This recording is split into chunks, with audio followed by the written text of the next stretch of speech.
everybody. You are listening to the Medea podcast series. Medea Medical Education Academy is a global medical education provider dedicated to designing, delivering, and evaluating medical education programs worldwide. Our podcast series wants to bring to you a new way of delivering medical education, allowing to gain knowledge in an easy and accessible way, ideal for continuing medical education. In this episode, we have a talk on Poseidon, myth and fertility in ancient Greece, presented by Nina Papathanasopoulou. Nina is a professor of classical studies specializing in Greek drama, mythology, and its reception. She joined the classics faculty at College Year in Athens in January 2020, where she teaches ancient Greek mythology, religion, and literature courses and runs field trips all over Greece for US students who are studying abroad. It's really my pleasure to be talking to you about the Greek god Poseidon and say a few things also about fertility in ancient Greece.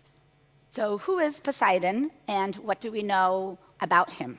We know much about him from actually the earliest Greek literature that we have, the work of Hesiod and his work Theogony, which actually discusses the origins of the gods, and also from Homer's poems, both the Iliad and the Odyssey. Poseidon is the brother of Zeus and Hades, and those three brothers divided their areas of ruling, and Zeus has taken over the sky, Poseidon has taken over the seas, and Hades has taken over the underworld. Poseidon is a very kingly god. He rules over a huge amount of space, and his name actually comes from the Greek word pote, that means lord. So he's this lordly god. He rules over the sea primarily with his wife Amphitrite, and he protects ships and seafarers. And he's often represented with a fish and a trident. And he's also associated with horses, and he was known and worshipped as the tamer of horses. Now, specifically in the Iliad and the Odyssey, we sometimes see him as being this protective god, somebody that everybody admires. In this really famous passage of Iliad 13, he actually comes down from the mountain to the sea, taking just 3 strides. He took 3 long strides forward, we're told, and in the 4th, he came to his goal. And from the mountain, he reaches the sea, where we find out that he has this underwater palace that's glittering with imperishable gold. He also drives a chariot, so he is known to be very much associated with horses. His horses are bronze-shod, they have bronze shoes, and they have golden manes. So this is one image of Poseidon that is really projected to us in the Iliad. However, in the Odyssey, we actually see a different Poseidon, a Poseidon that's angry, a Poseidon that uses his trident to actually shake the seas and cause sea storms. He pulls the clouds together, gripping his trident, and he lets loose all these storm blasts of all the winds together. So sometimes Poseidon can be this protective god, protecting the ships and seafarers, and sometimes he can be a god that really causes storms, and everything becomes destructive. Very famously, he's portrayed, as I said, with his trident. With his trident, he can shake the seas and make these storms, but with his trident, he can also shake the earth, because he's also the earth shaker god, and he's the one who causes earthquakes. Poseidon is almost always presented with the beard. The beard really emphasizes his wisdom, the fact that he has a lot of experience. He's one of the earliest, first Olympian gods, and he's always portrayed as being so by having this beard. Other Olympian gods, like Apollo, for example, are always portrayed without a beard, as if they're always young and they look to the future. But Poseidon is one of those older gods that's almost always portrayed with a beard. Now, Poseidon is this, as I said, kingly god, and he has all of this political potency. But his political potency is also reflected in his sexual potency. So he's married, and his wife is Amphitrite, but he also has all these affairs. And with every woman with which he joins, he also has offspring. So he's an extremely fertile god, and this extreme fertility of his is really part of why he is such an important god. Together with Zeus, Zeus and Poseidon are the ones that have the most offspring in the world. So who are Poseidon's offspring? Let's look at some of them. So with Amphitrite, his wife, he actually creates the sea creature Triton, a merman, and then he also has a girl named Rhodos, who gave her name to the island of Rhodes that's in Greece. With another woman, Tyro, he has Pelias, the king of Thessaly. So all the Thessalians, the people in the middle of Greece, felt that their ancestor was Poseidon. And then he also has Neleus, a mythical founder of Messene. This is in the western part of the Peloponnese, so a lot of the western Peloponnesians felt that Poseidon was their ancestor as well. He's also the father of the mariner hero Nafplius, founder of Nafplio, another city in the Peloponnese, which was actually the first capital of Greece. And he's also the father of more popular heroes, like Theseus with Aethra and Bellerophon with Eurynome. He also has a small affair with actually the goddess Demeter. And in order to court Demeter, he turns into a mare. Often the gods transform themselves in other animals in order to mate with women. And so Demeter produces this wild horse Orion from that union. To his discredit, he also sexually assaults and rapes Medusa, and does so in the temple of Athena. So Athena becomes really angry that somebody performed this sacrilegious act in her temple. So she punishes Medusa by turning her into the monster that we now know her, with hair that look like snakes.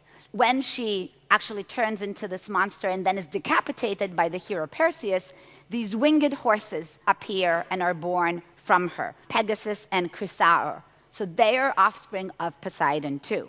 He also is the father of other monsters like Charybdis, this whirlpool that actually is a great danger for sea travelers. And he's also the father of Polyphemus, the Cyclops that Odysseus has to face in his journey, and that many scholars think that he was located somewhere in the southern part of Italy. Finally, Poseidon has an affair with Scylla, another monster that Odysseus has to face. And because he has this affair, Amphitrite actually punishes her by turning her into a monster that's now half snake, half sea creature, and she has all these dog heads, and that's why we often hear that she barks and she can attack people with these dog heads that she has. The various number of vases that we have do show Poseidon sort of in courting with other women. So as I said, this extreme production that he has in terms of children, his sexual potency, is really a reflection of his political potency as well. Now, apart from being a god that has all of this offspring and a god that's very fertile, Poseidon is also a god that protects cities. And he often wants to take over the protection of cities. So very famously, he actually rivaled with Athena in becoming the protector of the city of Athens. Athena wins the contest, and the city is named Athens. Now, we don't know exactly why Athena won. One reason might be because at that time, there were more women living in Athens than there were men. And so all the women voted for Athena, and all the men voted for Poseidon, and that's why Athena won that contest. But the Athenians really wanted to remember this story and to honor Poseidon and worship him as well. So even though he didn't become the protector of Athens, there were a lot of sanctuaries around Athens and in the region of Attica that really were dedicated to the worship of Poseidon. Poseidon, as I said, is this really potent god, and he's often confused with Zeus. Some of the representations that we have of him, some of the statues, like the bronze statue that was found at the Cape of Artemisium in the central part of Greece, is a statue that we're actually not very clear whether it's a statue of Poseidon or Zeus, because we don't see what this god is holding in his hand. He could be holding a thunderbolt and therefore be Zeus, but he could also be holding a trident and therefore be Poseidon. You see this god being presented as being wise, with a beard, as being old, and also as being in a position of attack, showing really his muscular body, showing his strength, his virility, and sort of marking him as a kingly and an authoritative figure. Now, where was Poseidon worshipped? Poseidon was worshipped in many places, as I said, in Greece, most of which were actually close to the water. And you can imagine why, since he's the god of the seas and he protects travelers and seafarers, right? He would be worshipped in locations that are close to the water. So Pylos, in the western part of the Peloponnese, Sunion, in the southern part of Attica, and the Isthmus in Corinth were three major locations for his worship. In the Odyssey, again, one of the earliest extant literatures that we have in ancient Greece, we actually hear that Telemachus leaves his home Ithaca, the son of Odysseus, and goes to Pylos in order to consult Nestor about his father. And Nestor himself is a descendant of Poseidon. He's a descendant of Neleus, who himself was a descendant of Poseidon. And as soon as he arrives in Pylos, we actually hear that the people at Pylos were sacrificing to Poseidon, and they were saying prayers to Poseidon. So Poseidon really appears as this really authoritative god, and a very important god, all the way, as I said, from the earliest extant literature that we have, that dates to the 8th or 7th century BCE, but we think that was first composed orally much, much earlier, even in the 12th, 13th, or even 14th centuries BCE. And in Pylos, we also found linear B tablets, so tablets written in this script that was deciphered around the 1950s. And we did indeed find that in these scripts, the people there wrote the names of the gods that they worshipped the most, and we have a lot of mentions of Poseidon in these tablets. Poseidon was also worshipped at Cape Sunion, that southern part of Attica, and his temple still stands there to this day. It's actually a magnificent site for anyone to visit, and it's a temple that can be seen from really far away, both from land and from sea. So seafarers could see his temple from a very far distance, and people coming from land could see his temple from a very far distance, so that they could pray to him and ask for protection, especially returning from different trips. Finally, Poseidon was also worshipped at the Isthmus of Corinth. The Isthmus of Corinth was a very cosmopolitan meeting point, and it was a really important commercial port. So you can imagine, again, travelers coming to the Isthmus in Corinth would also worship Poseidon and in some ways thank him for having brought them there in safety. Now, I thought I'd say a few things about fertility and infertility in classical Greece. So one thing that I think is of interest is that ever since Greek antiquity, we actually see infertility as a condition that can be treated and thus can be reversed. In the Hippocratic corpus that dates from the 5th to the 4th centuries BCE, we do find discussions about how to treat infertility. And we also find discussions that sort of note that women, when they were infertile, and men, when they were infertile, they thought that that was because they were punished by the gods. And so since they thought that infertility is due to the punishment of the gods, they also thought that they could reverse that condition by asking the help of the gods. So just like infertility was thought of as being divine punishment, divine help could help treat that kind of infertility. Now, according to the Greeks, the reasons for infertility were actually either given to the couple. So Aristotle tells us that the cause of a man and a woman's failure to generate when having intercourse with each other resides sometimes in both. So in the compatibility of the couple, sometimes in just one or the other. Many times we actually hear that if somebody has infertility problems, the first thing that they should do is change partners, because maybe the union with somebody else will actually provide them the offspring that they want. On the other hand, we see that both women and men are given responsibility for infertility, but since women were mostly associated with fertility and fertility rites, and the majority of fertility goddesses were women, therefore they're also responsible for infertility mostly as well. So if somebody is responsible for bringing fertility, then they're the ones responsible for taking away that fertility as well. But having said that, we also do have a few texts that recognize that men could have been the ones responsible for infertility as well. And we also have some indications that the Greeks thought that, on the one hand, biology could be at fault. So, for example, the condition or the function of the uterus and the cervix. But then fertility or infertility could also be the product of psychological and of social causes. So not just related to biology. Now, what kind of remedies were used for infertility? So as I said, number one, we see a lot of suggestions for changing partners. And so the incompatibility between the couple might be the main reason for this infertility, and so changing partners might be something that will help. But then we also see other remedies: bathing in a specific way, washing in a specific way, purging, using smokes and fumigation, eating particular or drinking particular potions, changing one's diet. All of these things are offered as remedies for infertility issues. And then, perhaps most prominently, divine help and divine intervention can be part of fertility treatments as well. So one of the healing doctors, or the healing gods, I guess I should say, in ancient Greece is Asclepius.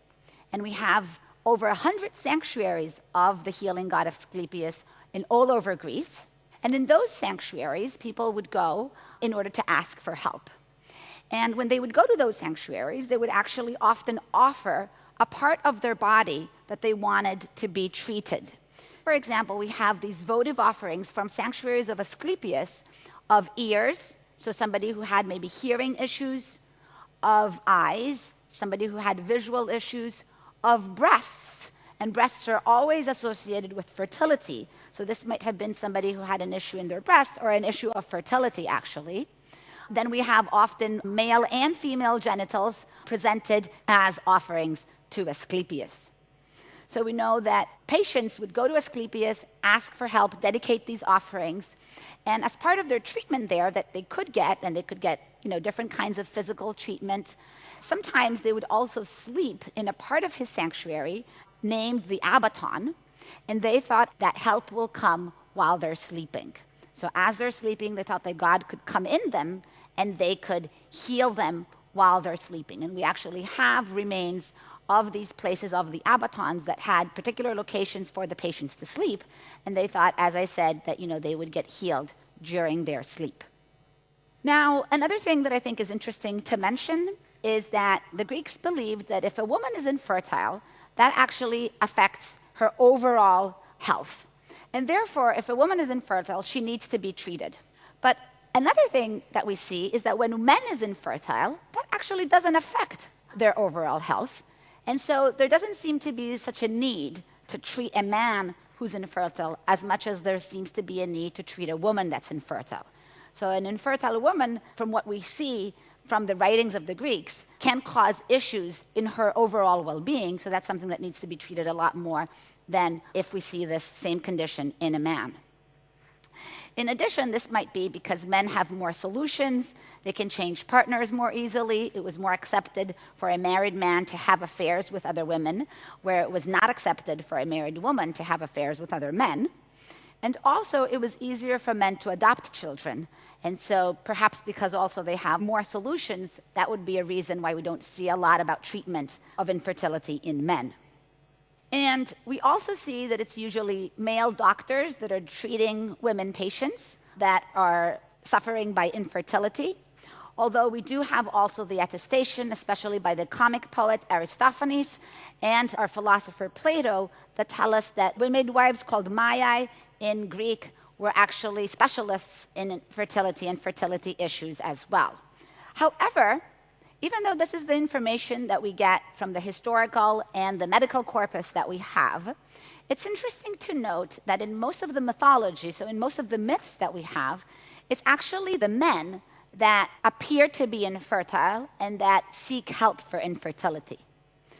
So just to give some examples of this, Aegeus, who's actually the father of Theseus, he can't have children, and so he goes to the oracle for help. Now, he doesn't say that I can't have children because I have a particular problem, so he doesn't say who has the problem in not being able to have children, but I think it's of interest that he's the one who's responsible for trying to find a remedy for it.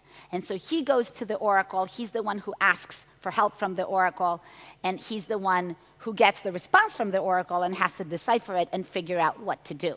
And Aegeus, on his way back from the oracle, he actually meets Medea, the foreign, non-Greek princess that has come back to Greece with Jason.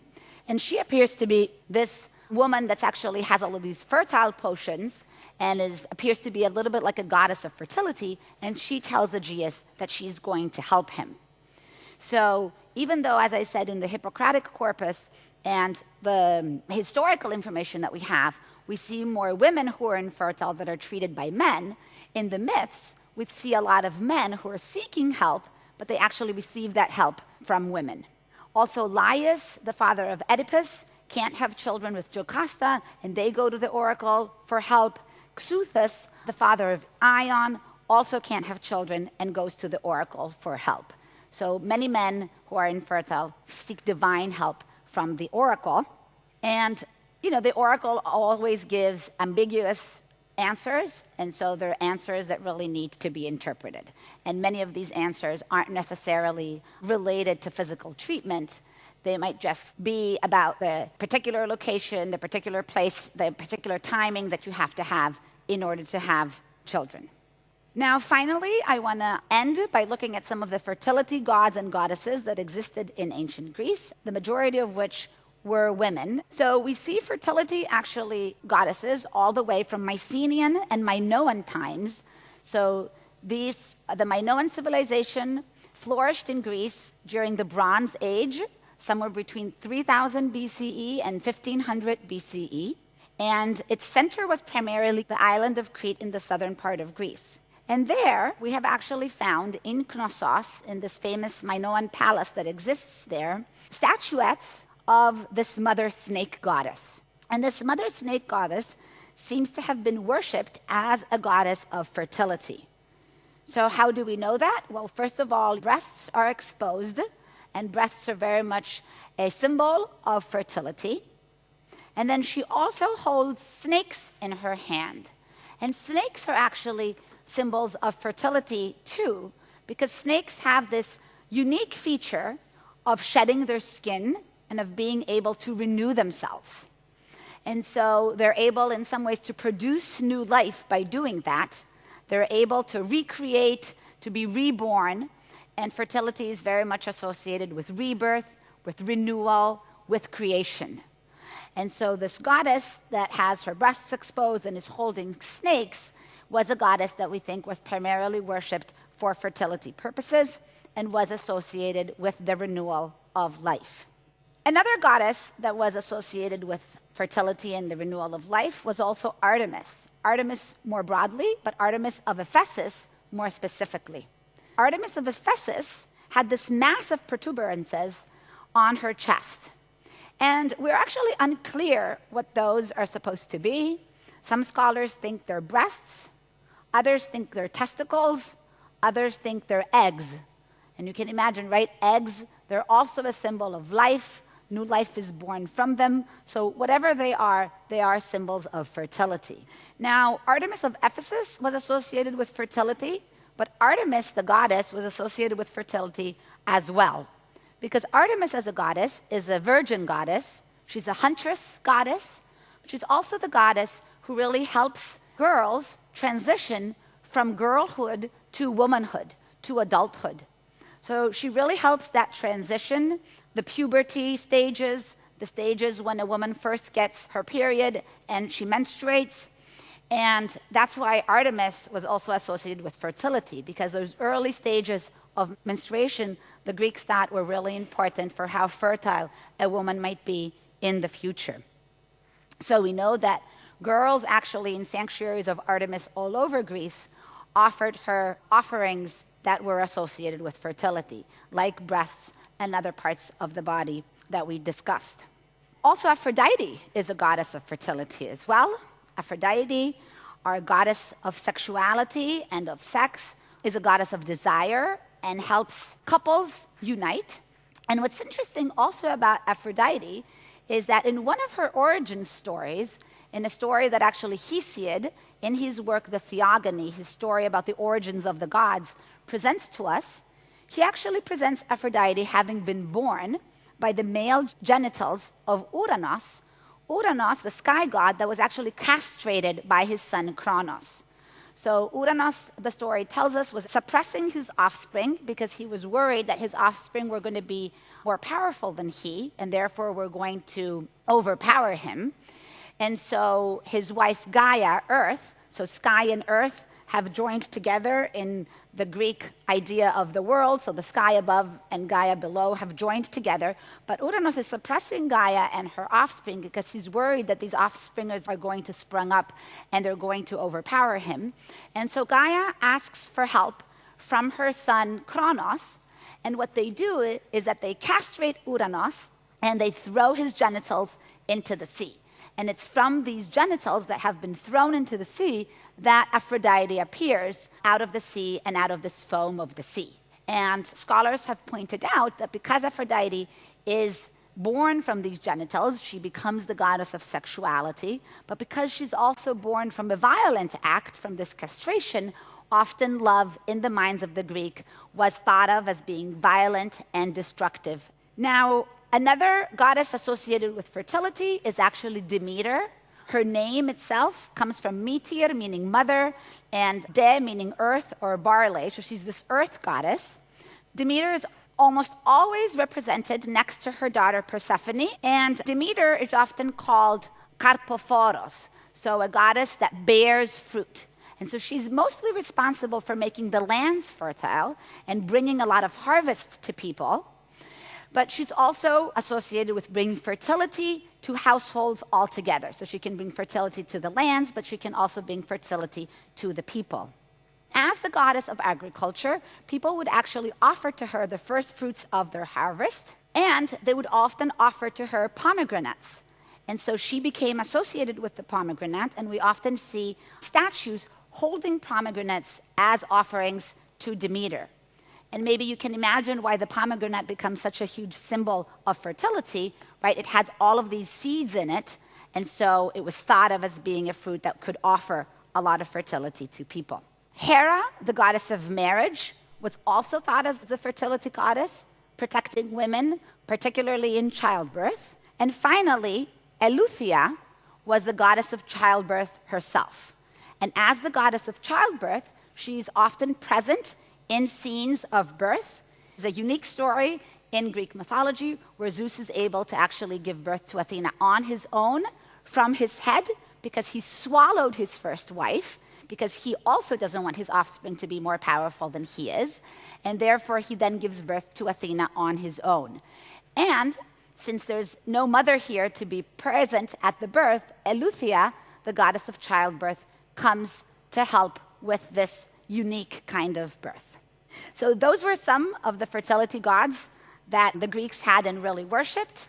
I just wanted to give a little bit of an overview, as I said, first of Poseidon, and then of some myths that are related to fertility as sort of an introduction. Thank you very much. This podcast is based on the presentation made at the first Poseidon's World Conference, which took place September 9-10 in Lisbon, Portugal. To learn more about Medea Academy, please visit our website medeaacademy.com.